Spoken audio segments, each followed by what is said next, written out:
Hello everyone. In this video, we will talk about discrete time system design by poles and zeros placement. So basically, system design, a client may come to you and ask you, based on this input, can you design a system that will give me a specified output or a desired output?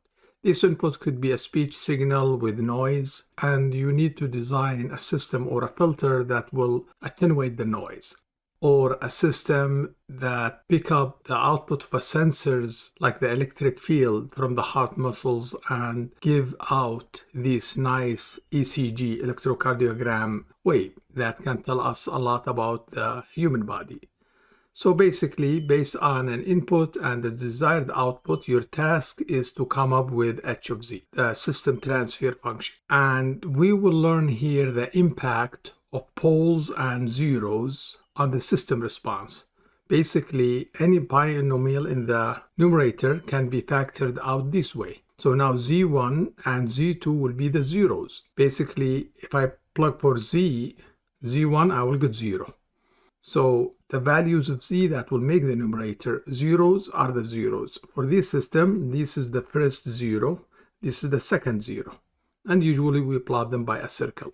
Same thing, any binomial, I can factor it out in this way. Now we call these the poles of the systems. Basically the value of Z that will make the denominator 0. And for this second order system, we have two poles. This is 1 and this is 2. So now if I want to know how does the system respond to any value of Z or any sinusoidal, basically Z could be this point here or here or here or here, or it could be outside the unit circle. How does the system respond?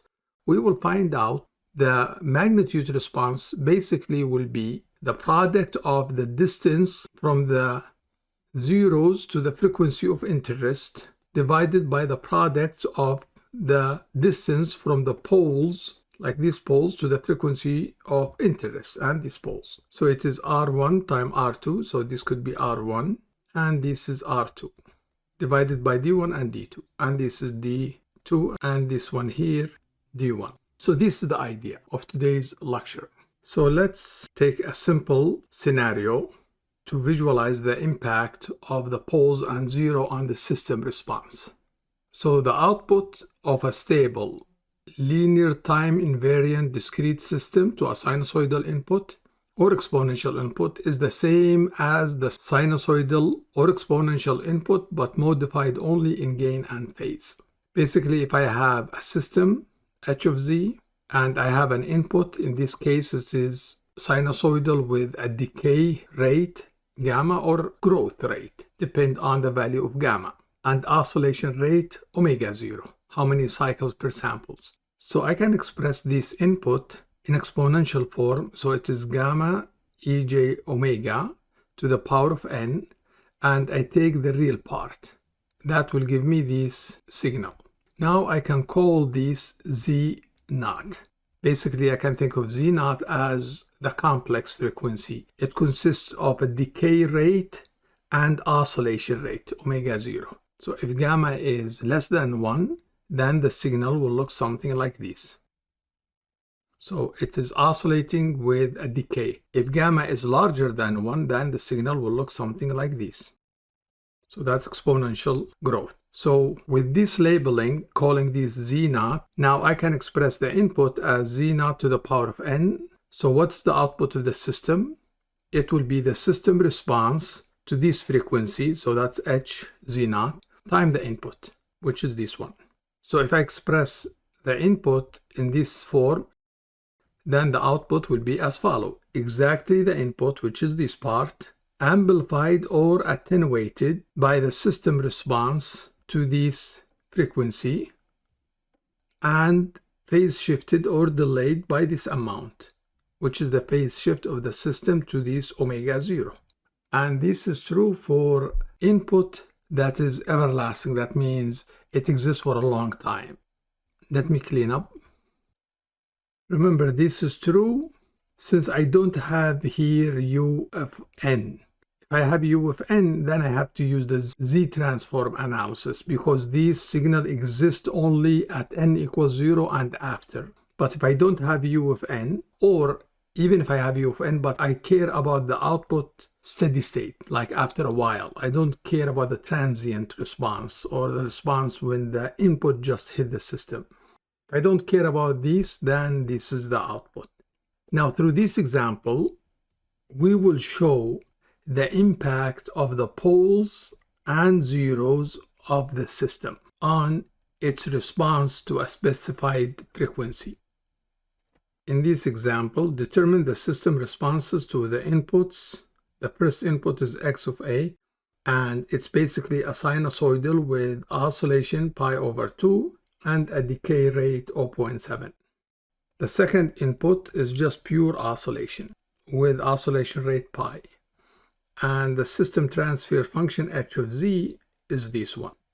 Now, I can solve this problem with pure math this way.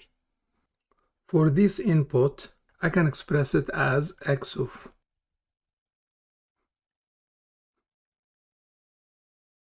So now, this is my z naught. So first I need to find what's the system response to this frequency. So basically I go back to this transfer function and I plug for z naught. So then this will be 0.7.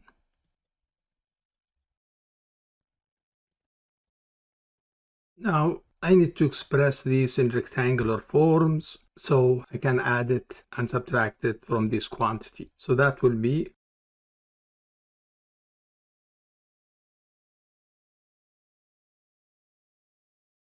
now cosine pi over 2 is 0 and sine pi over 2 is 1. So this will be, or I can write the real first and then the imaginary.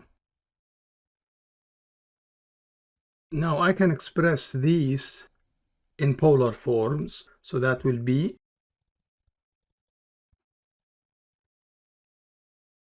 and in the denominator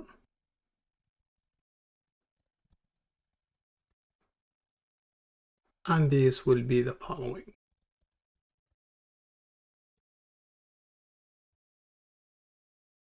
And I can divide this magnitude with this magnitude and subtract this angle from this angle. So it will be, and that's the system response.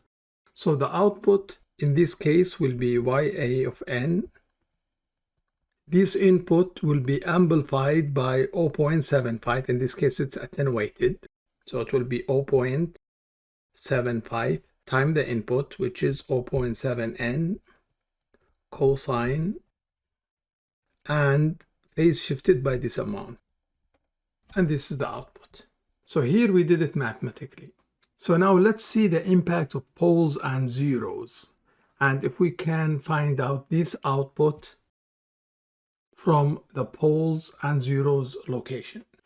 First, let's clean up here. When I look at this system, when z equal minus 0.5, the numerator will be 0. So the first 0, it has z1 at minus 0.5. That's the only 0. In the denominator, when z is 0.9, the denominator will be 0. So the poles is at 0.9.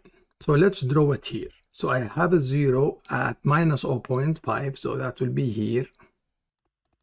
This is the unit circle. This is the z-plane, so this is 1 here. And it has a pole at 0.9, so the pole is across, so that's. Now the frequency of my input, or z naught, it's this one, 0.7 ej pi over 2. So this is the frequency of interest here. The 0.7 here is this length, and the frequency pi over 2 is this. That's omega. And gamma here is 0.7. Let's clean this up.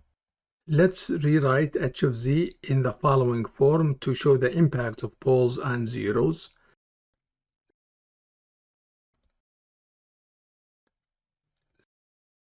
So when I want to find the system response to z naught, which is 0.7 ej pi over 2, which is this point here, I plug for z this value here, which end up this value. So I can think of z as a vector 0.7, which is something like this.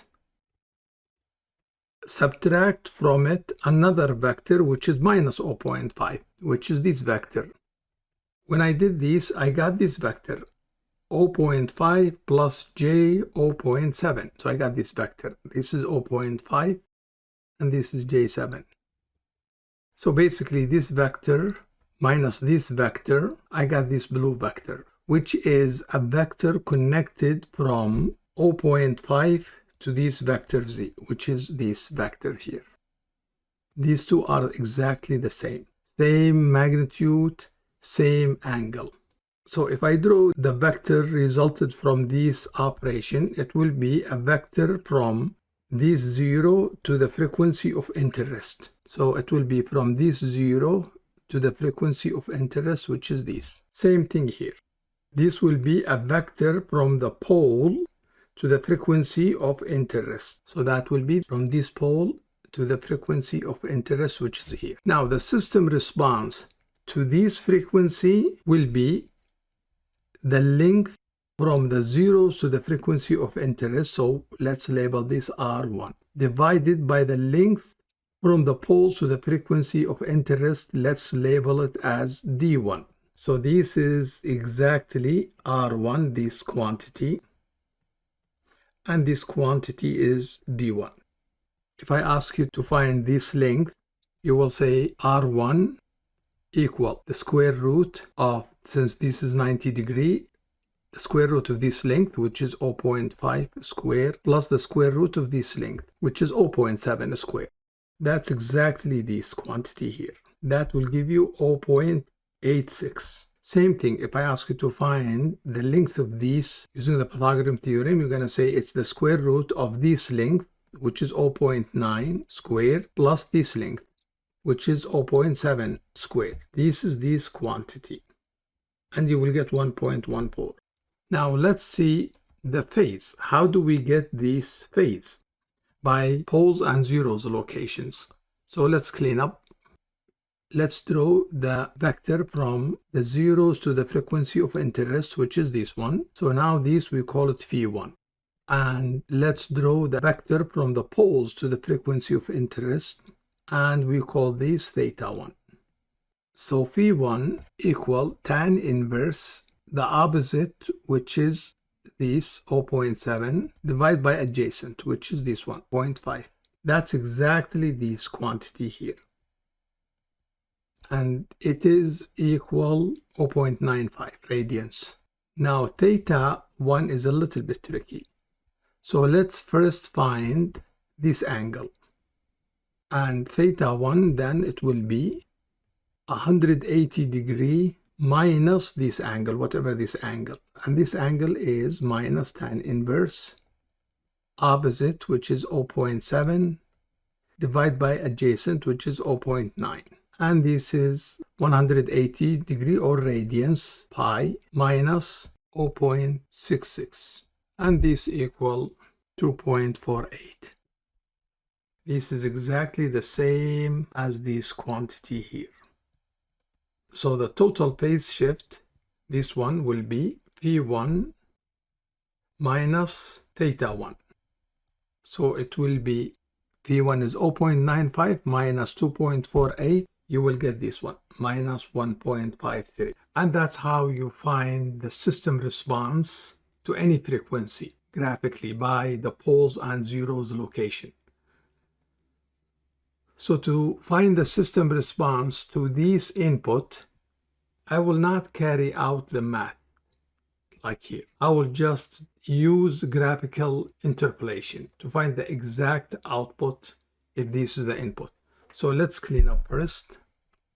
Okay, so we want to know what's the system response to this signal. So in this case, Z0, there is a decay rate is 1. So you can think of this 1n. And EJ omega is pi. So if I label the zeros, so that 0 is here, minus 0.5. and the pole is 0.9. And the frequency of interest is magnitude 1 EJ pi. If I want to label it, it will be magnitude 1, so it will be on the unit circle with omega pi, which is that's pi. So that's going to be here. That's the frequency of interest. So this input, if I plot it, it's going to look something like this. Okay, so I want to know how this system respond to this input. H omega is pi. I can plug for Z here, EJ pi, and calculate it mathematically. Or graphically, it will be the magnitude. It's the distance from the 0 to the frequency of interest. So this will be R1. So that will be 0.5. EJ, this vector here has angle pi, divided by the vector from the poles to the frequency of interest, which is this red one. Let's mark it red here. It has a length which is 1 here and 0.9 here. So 1.9 EJ. Same thing, this vector has angle pi. So the answer will be 0.5 divided by 1.9 equal 0.26. So then the output will be 0.263 cosine pi n. Now there is 0 phase shift, because this pi minus pi, you get 0. And that's the output. So this system basically will attenuate high frequency component. So remember, the frequency is pi. If I think of it as analog frequency, let's assume speech. The highest frequency in speech that we can hear is from 0 to 20,000 hertz. So that's 2 pi 20,000. According to the sampling theorem, I have to sample the speech twice the bandwidth or twice the highest frequency. So if I move these to a digital frequency, it will be 0. Now, if you sample the speech at 40,000, this will be 2 pi 20,000 divided by 40,000. And this is pi. So 0 correspond to a DC signal. And this pi correspond to the highest frequency in the signal. And any omega along here will be the range between the lowest frequency, which is a DC, and the highest frequency, which is in speech 20,000 hertz. So for this input, omega is pi. That means that's a very high frequency component. This system will eliminate high frequency. It will attenuate it by that much, 0.263. What do you think the system responds to a DC component? Well, a DC component, you can think of Z0 as 1 EJ. A DC, it doesn't oscillate, so omega is 0. So that's just 1 to the power of n is 1. So that will be, let's clean this first. So for a DC, Z01 is here. So the system response to a DC will be the distance from the zeros to the frequency of interest, which is this distance. This is 1 plus 0.5, that's 1.5.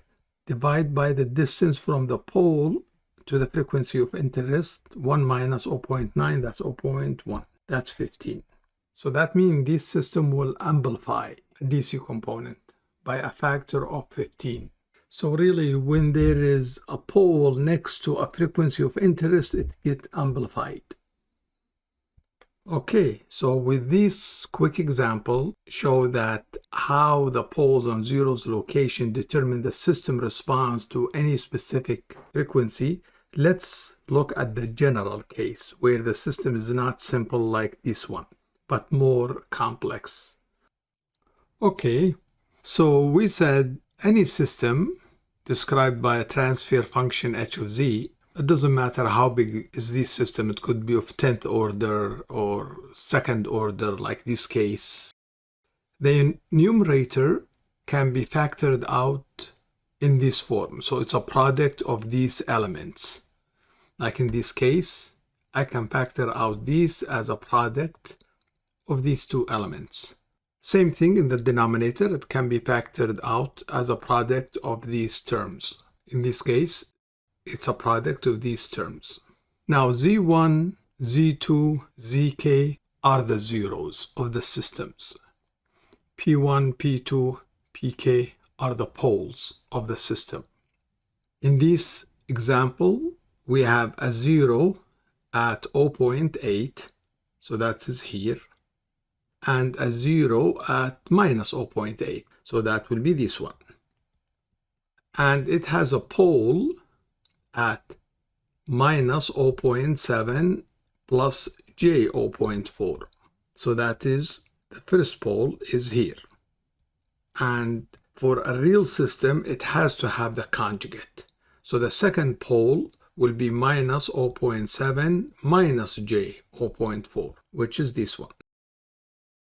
Now, if I want to know how does the system respond to a specific input with a specific frequency, for example, x of n could be 1.5 ej 3 pi over 4n, and this is 1.5n. So for this input, the z variable or the frequency will be gamma is 1.5 and omega is 3 pi over 4 and the length 1.5. So here is 1.5. So this is the frequency of interest. So I plug z naught, this frequency 1.5 ej 3 pi over 4. I plug it here, here, here, and I calculate. What's this equal? And basically what it's equal, it's this term will give you a vector originate from z1, this 0, to the frequency of interest. So that will be this vector. And I can call this length r1, which is this one. And theta 1 will be this one. Now, if I limit my input to be sinusoidal, it does not have a growth or decay factor. So all my inputs are of this form: x of n, ej, omega n. So this is 1. That means now I am along this unit circle. So my input will be sinusoidal of any frequency. It could be this omega or this omega or this omega or this omega. So my input are sinusoidal of different frequency. Now I am interested on the system respond to this type of input where omega can range from 0 to pi. So the system now, instead of calling it transfer function, now we call it the frequency response of the system. So let's clean up and see how can we find the frequency response and see the impact of the poles and zeros location. So now, since my input can be only along this edge of the unit circle, gamma always going to be 1. So if I want to know what is the system respond to a specific frequency ej omega, where omega we said from 0 to pi, then I plug here ej omega. And now this term will be a vector that originate from z1, 0 to this point of interest. And same thing here, this will be a vector that originate from this pole to this frequency of interest.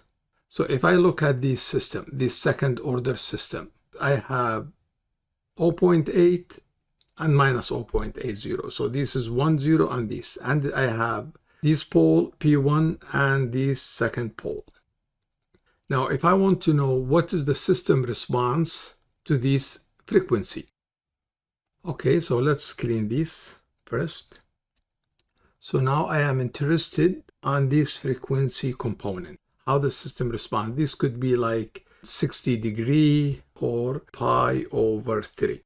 So if I plug for z here, ej pi over 3, and I plug for z here, ej pi over 3, now the system response will be, in the numerator, I will have, since this is a second order, you can think of it this one here only. So R1 is the distance from this 0 to the frequency of interest. That's R1. EJ phi1, which is this. So that will be this term, this vector. This vector came from this component, which is EJ pi over 3 minus 0.8. That will be this vector. Now this vector here is from this 0 to the frequency of interest, and this is R2 and this is phi2. So that's R2 and phi2. And this vector came from this operation, EJI over 3 plus 0.8. Same thing for the poles. This component here will create this vector from the first pole to the frequency of interest. So that will be D1. And the angle here is theta 1. And for this component, if I plug for Z, EJ pi over 3 plus 0.7 plus J 0.4, I will get a vector, and this vector will be this one, where this is D2.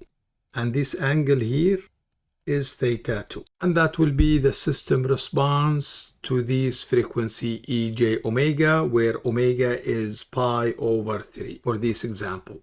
Let's clean up to see how further we can simplify this frequency response.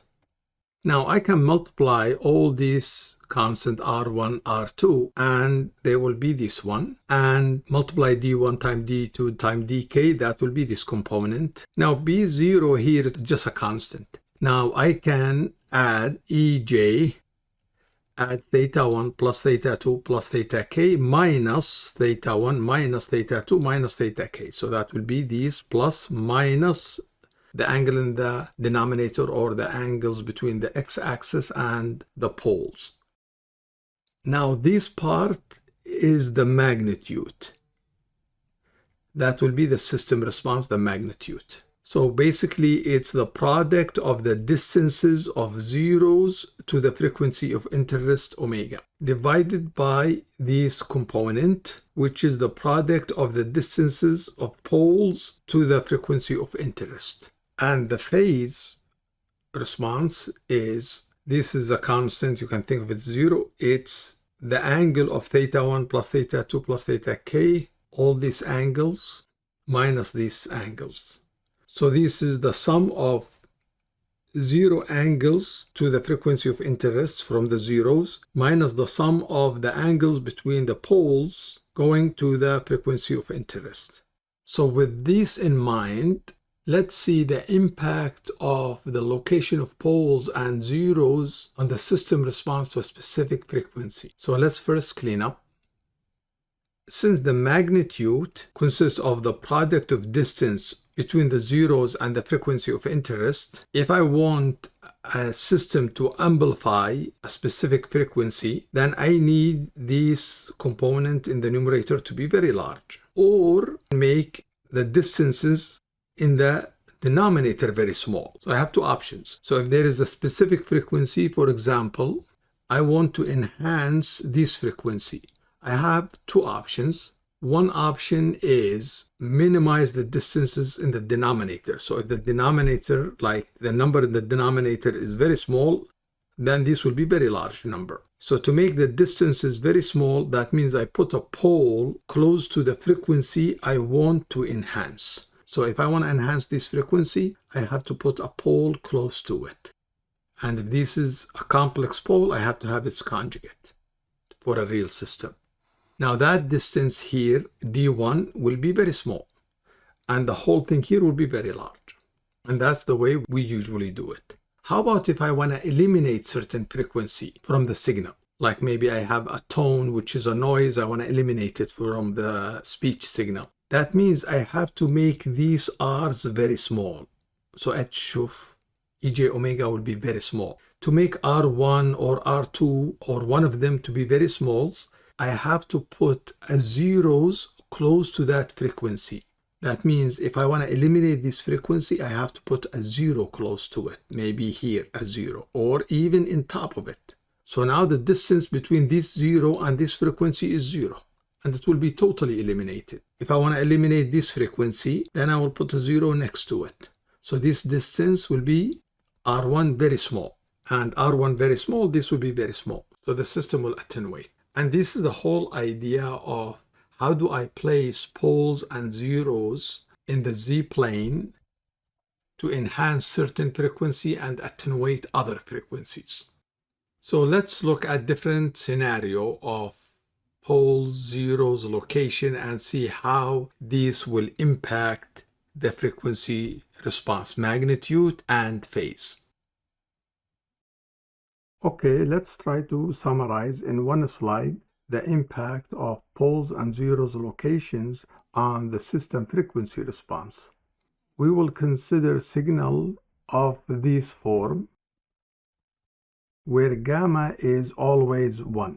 So that means the signal will be along this unit circle. This is a radius equal 1. And omega here, that's radians per sample. The minimum, it is 0 radians per samples, and the maximum is pi. So this digital frequency, if it represents speech, 0 will be for 0 hertz and pi will be for 20,000 hertz. Okay, to enhance the magnitude response at a frequency omega, place a pole close to the point EJ omega. So for example, if I want to enhance, let's enlarge this. If I want to enhance the DC component and low frequency component here, I will put a pole because the frequency response of this system and D1 is the distance between the pole and frequency of interest.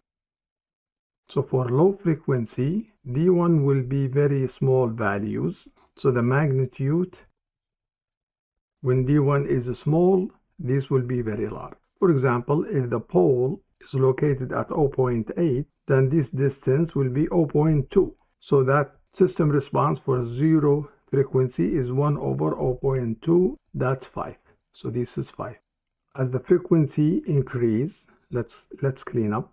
As the frequency increase up, this will increase and this will get smaller and smaller like this way, going down here. When the frequency is pi, that means the highest frequency, omega is pi, then this distance here will be 1 plus 0.8, that's 1.8. So the system response will be 1 over 1.8, that's 0.555. So that will be this value here.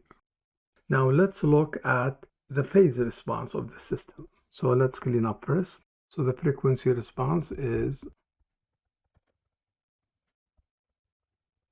so theta is the angle between the vector from the pole to the frequency of interest. So it is this one, and this one. That's theta 1. So as the frequency increase, theta 1 will increase.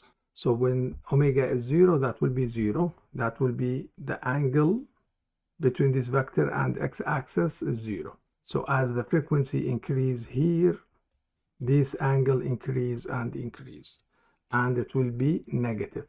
So that will be negative. The maximum it will be is when omega, the frequency is pi. So that will be here. When the frequency is pi, then the angle here or the phase shift will be also pi, 180. Just remember this pi in omega is radians per samples or cycle per samples. Okay, now let's look at this scenario here. Placing a pole or a zero at the origin does not influence the magnitude response, but it adds angle to the phase response of the system.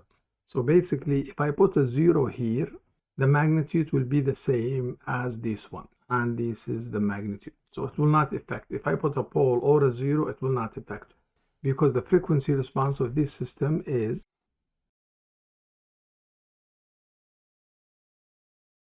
so if the 0 is at the origin, R1 will always be 1. No matter where is the frequency, here or here or here, R1 will always be 1. So that will always be 1.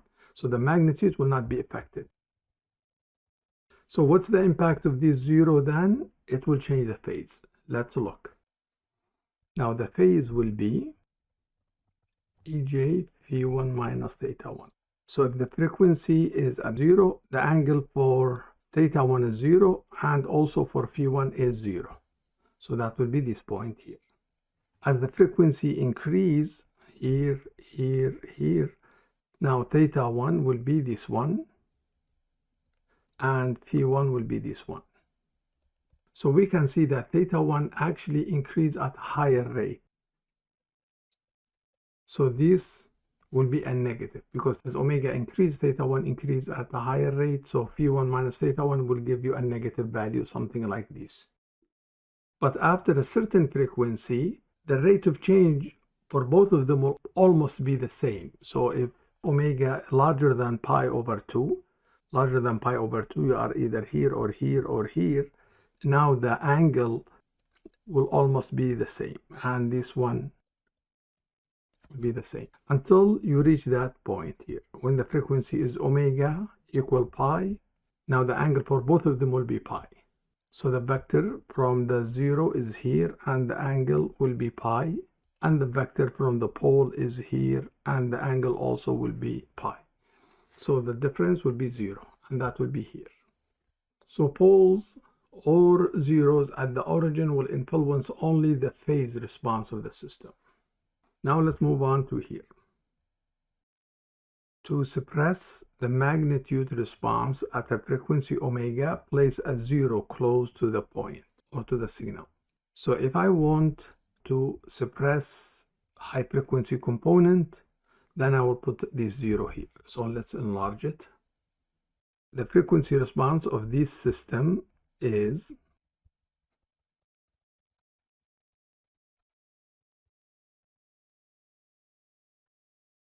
so this is the magnitude, and this is the phase response. Now, as the frequency get larger and larger and larger here, D1 will get larger and larger, this part, and R1 get even smaller and smaller and smaller and smaller. So this will decay at a faster rate. Let's clean it up. When the frequency is pi, then the distance between this 0 and pi is 0.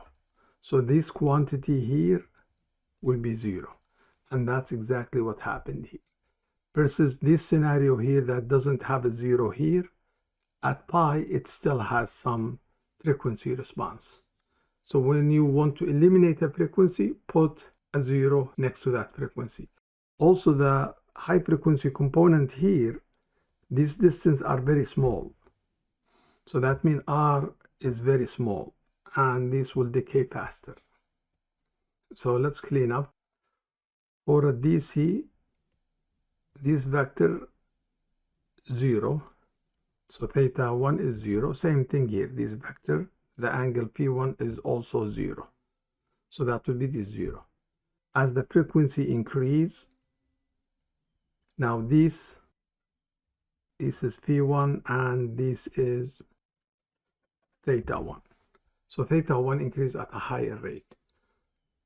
So phi1 minus theta 1 will give you a negative value, which is this negative value, until you reach this point. At this frequency, this almost like 90 degree, and this almost start becoming like 180 degree. So 90 degree minus 180 degree, that's minus 90. That's this case scenario. So when the frequency at pi, then the phase is minus pi over 2. Okay, so now let's look at this scenario. Repeating poles or zeros further enhance their influence. So let's compare these two systems, and let's clean up and enlarge it. Now the difference between these two systems, here it has 3 poles close to the DC and low frequency component, and 3 zeros, versus this one, it has only 1 pole and 1 zero. So that will enhance the performance of the system. So the system here is a low pass filter, here it's a low pass filter. But here it decay like slowly. Here it's more like an ideal low pass filter. And let's see how that happened. The transfer function of this system, or the frequency response, since it has 3 zeros, it will be R1, R2, R3, and 3 poles. That will be D1, D2, D3, and the phase response will be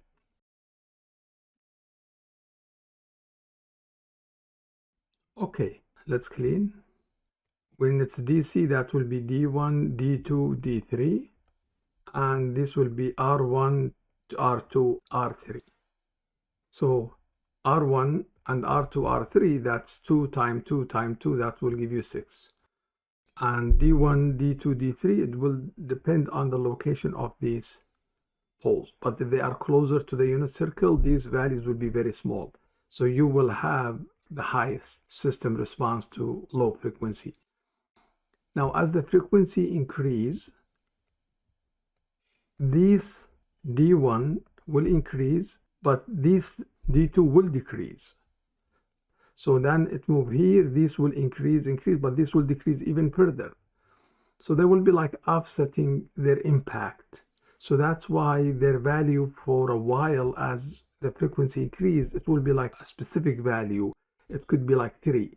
So that's why you get some flatness here as omega change.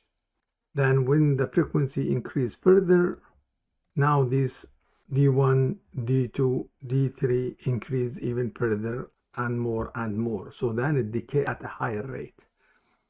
So the low pass filter here looks like an ideal, but now it has 3 poles. So that's a third order system versus this one, it's a first order system. How about this system here? Let's look at it and see the impact of this arrangement of poles and zeros. Since we put the zeros here, it will eliminate a DC and it will eliminate low frequency components, because R1, R2, R3, those values are very, very small. So you will get like a 0. But then as the frequency increase, now R1, R2, R3 become large value, and D1, D2, D3 become smaller value. So the whole thing here will be larger, and that's as you get closer to pi. The system response will become closer to 1 or to a higher value. So this will act like a high pass filter. It eliminates low frequency component and allow high frequency component in this range. So the cutoff frequency here, omega c, it will be determined by the location of this pole here. So that will be the cutoff frequency. Okay, the last thing is, for a stable system, all the poles must be located inside the unit circle. Because if I write the impulse response of the system, it will depend on the pole's locations. So if I have a pole that's somewhere here, gamma, then one of the characteristic modes of the system will be gamma ej omega n. And if gamma is larger than 1, that means it's outside the unit circle. With time, n get larger and larger, and gamma, if it's larger than 1, it will go to infinity, even if it's just like 1.3. 1.3 to 1,000 unit sample, that will be a large number, and the system will collapse. That's why all the poles must be inside the unit circle, so gamma always less than 1, like 0.9, 0.8, and as n get larger, this will go to 0. All right, next is this example. In this example, we will design a discrete time or a digital filter that is equivalent to this analog filter with 0 transmission at 0 Hertz and also at the highest frequency, 500 Hertz. The resonance frequency is required to be at 125 Hertz. So let's draw the frequency response first. So 0 at 500 Hertz, resonance at 125, and 0 at 0 Hertz. So the next step is converting this analog frequency to this digital frequency, omega. Well, we know that omega equal the analog omega time the sampling interval, or it's the same thing as omega divided by the sampling rate. Since the highest frequency is 500 hertz, according to the sampling rate, we should sample twice this or even more. So let's make our sampling rate f of s twice that. So that will be 1000 samples per second. So then omega will be 2 pi f divided by f of s. Now when f equals 0, then omega will be 2 pi 0 divided by 1000, so that is just 0.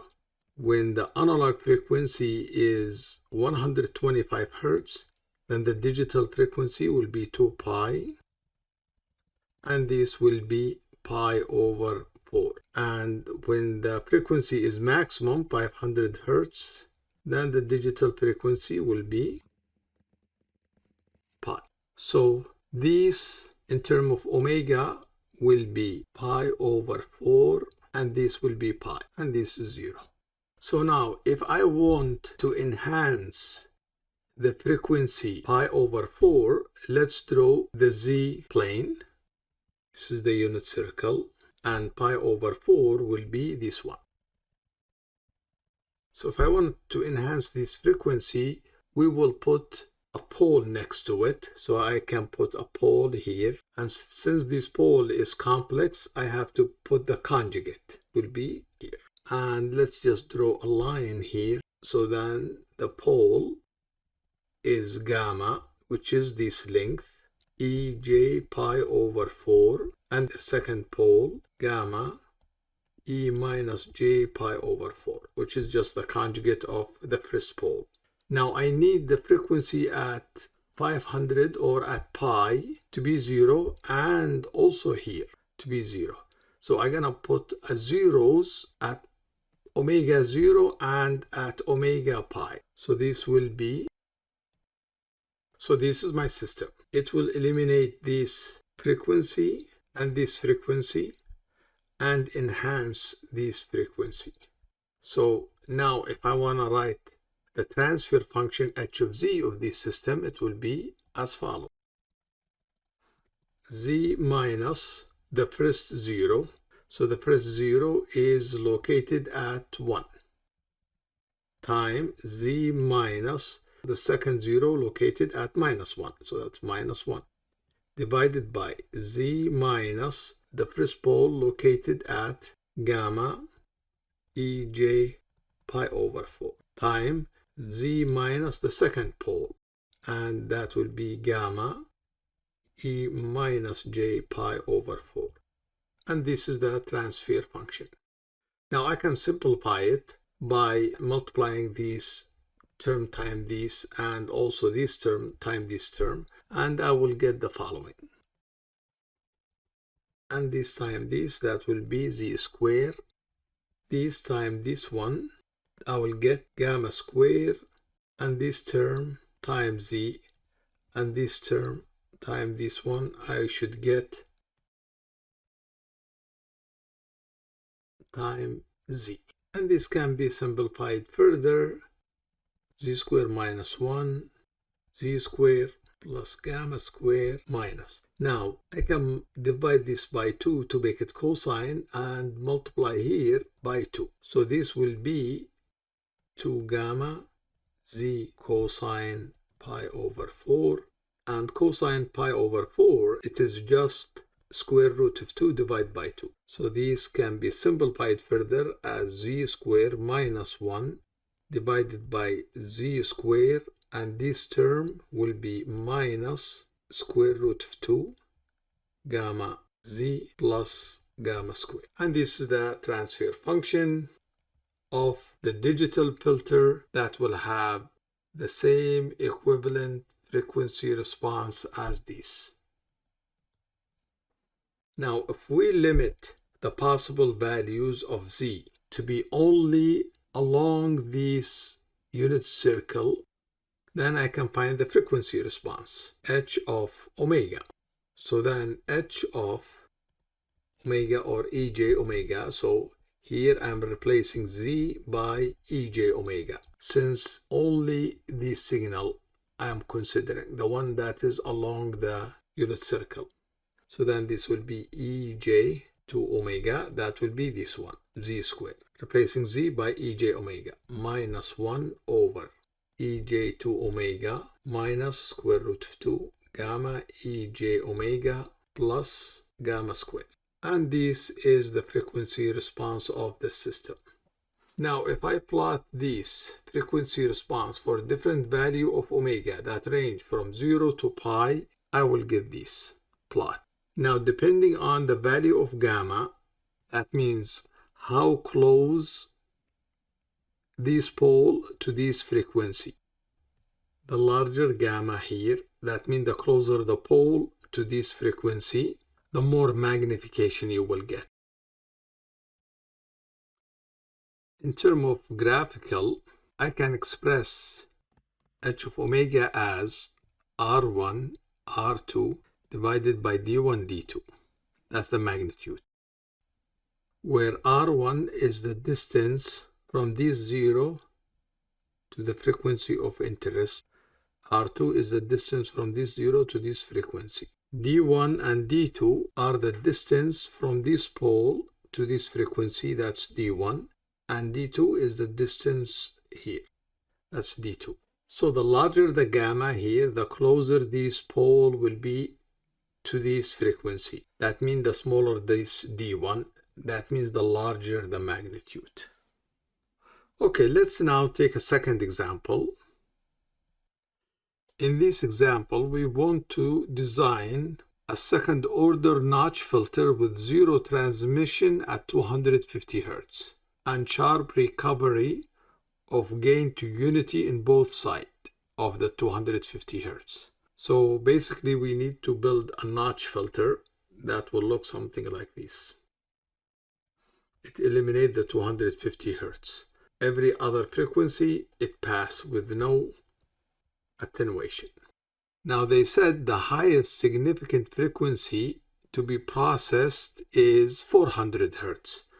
So automatically I will think the sampling rate should be twice that, 800 Hz or more. But if I choose 800 Hz, let's see what will happen.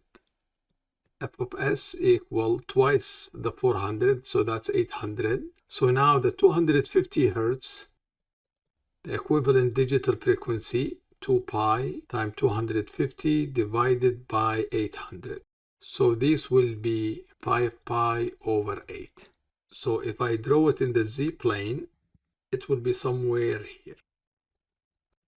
So if I want to eliminate this frequency, then I will put a 0 here and its conjugate somewhere here. And h of z will be z minus e j 5 pi over 8. When I multiply these two components, this will consist of a real and imaginary. This will consist of a real and imaginary. So the numerator, it has a lot of parameters. But if I change my sampling rate such that these 250 Hz will fall in pi over 2, that will simplify the digital system. So how can I make these 250 Hz fall in pi over 2?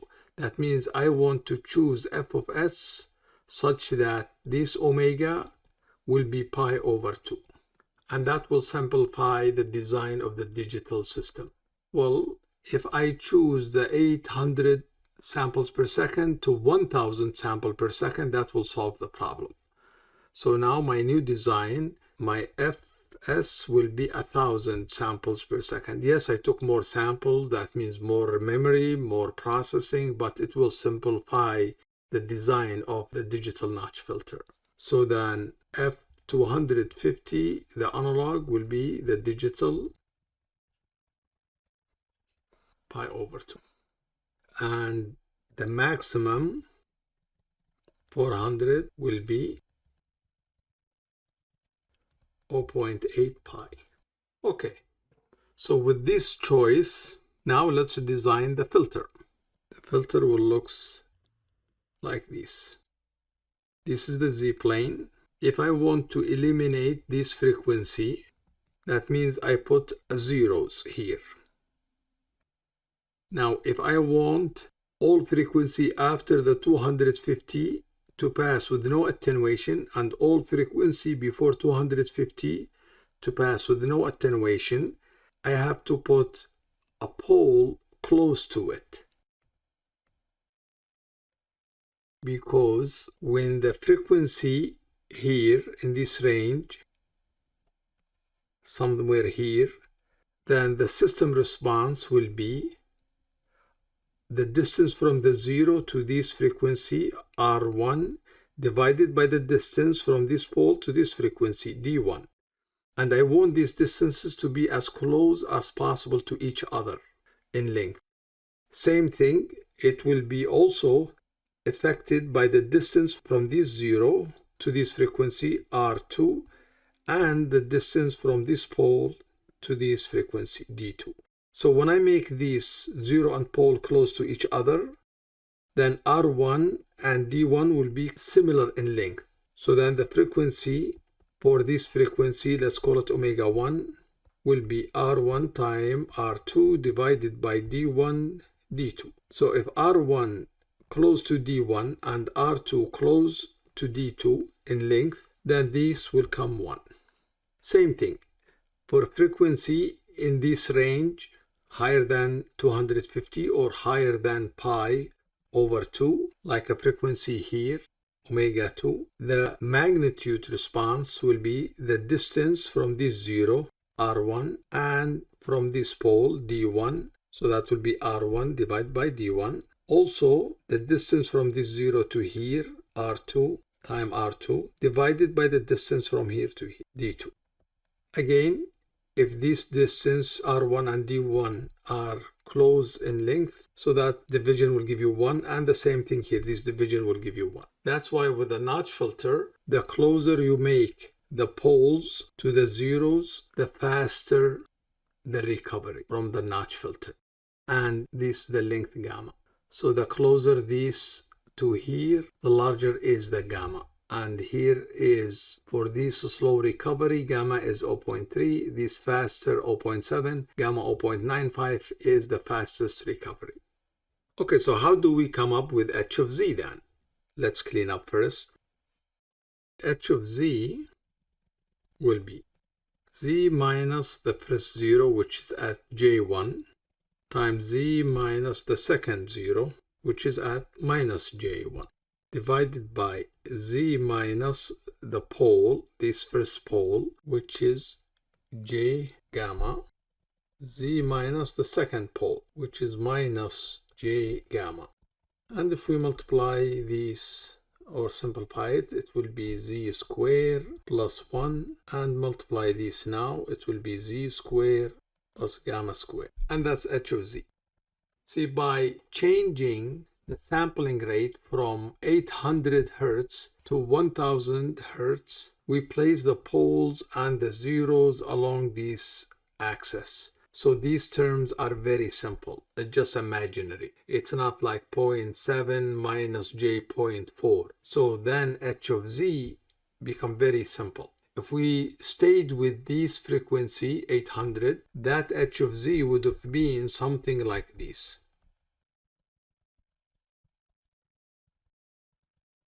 More complex system than this system.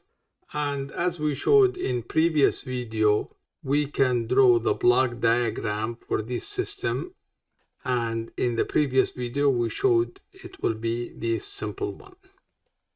Okay, thank you. This ends today's lecture, and the past 6 videos explain the Z transform and how do we use it in signal analysis and system analysis. Thank you again, and see you in future videos.